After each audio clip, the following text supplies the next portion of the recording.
délicieuse, mais elle constitue également une activité commerciale importante.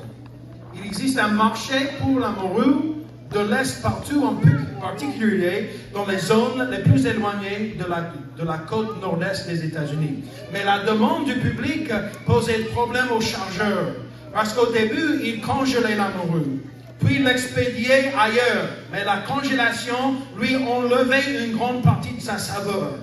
Ils ont donc essayé de les expédier vivants dans les réservoirs d'eau de mer. Mais cela s'est avéré encore pire. Non seulement elle était plus chère, mais la morue perdait également sa saveur et de plus devenait molle et pâteuse. Et la texture a été sérieusement affectée. C'était un problème pour ces grandes compagnies, ces grandes sociétés.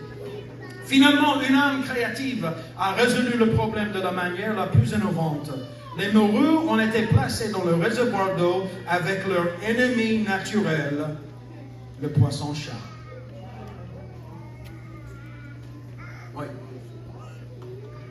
Depuis le moment où la morue a quitté la côte et jusqu'à son arrivée à sa destination la plus à l'ouest, ces poissons-chats désagréables ont pourchassé la morue partout dans l'aquarium.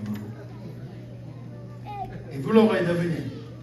Lorsque la morue est arrivée au marché, elle était aussi fraîche que lors de sa première capture. Amen. Il n'y a eu aucune perte de saveur, ni aucune modification de la texture. Au contraire, c'était mieux qu'avant. Parfois, il faut nous rappeler ce principe spirituel dans la vie. Il y aura toujours un poisson-chat dans votre aquarium. Amen. Toujours. Même si tu es né de nouveau la semaine passée, si tu es le pasteur Kahosi, il y aura toujours un poisson-chat dans votre aquarium. Il y aura toujours une tentation qui vous tente. Il y aura toujours pour moi une difficulté ou une distraction. Il y aura toujours un élément humain de faiblesse. Il y aura toujours un défi devant notre foi. Il y aura toujours quelque chose qui essaie de m'empêcher de faire la volonté de Dieu. Et c'est pourquoi nous ne pouvons pas baisser la garde. Si nous le faisons, nous risquons de perdre la vie spirituelle. Et c'est pourquoi nous ne pouvons pas simplement nous éloigner de l'Église comme si cela n'avait pas d'importance. Et c'est pourquoi nous devons être proches de Jésus. Et c'est pourquoi nous devons maintenir notre identité divine. Alléluia. Parfois, ce sont les problèmes de notre vie qui font que la puissance de Dieu afflue dans la vie.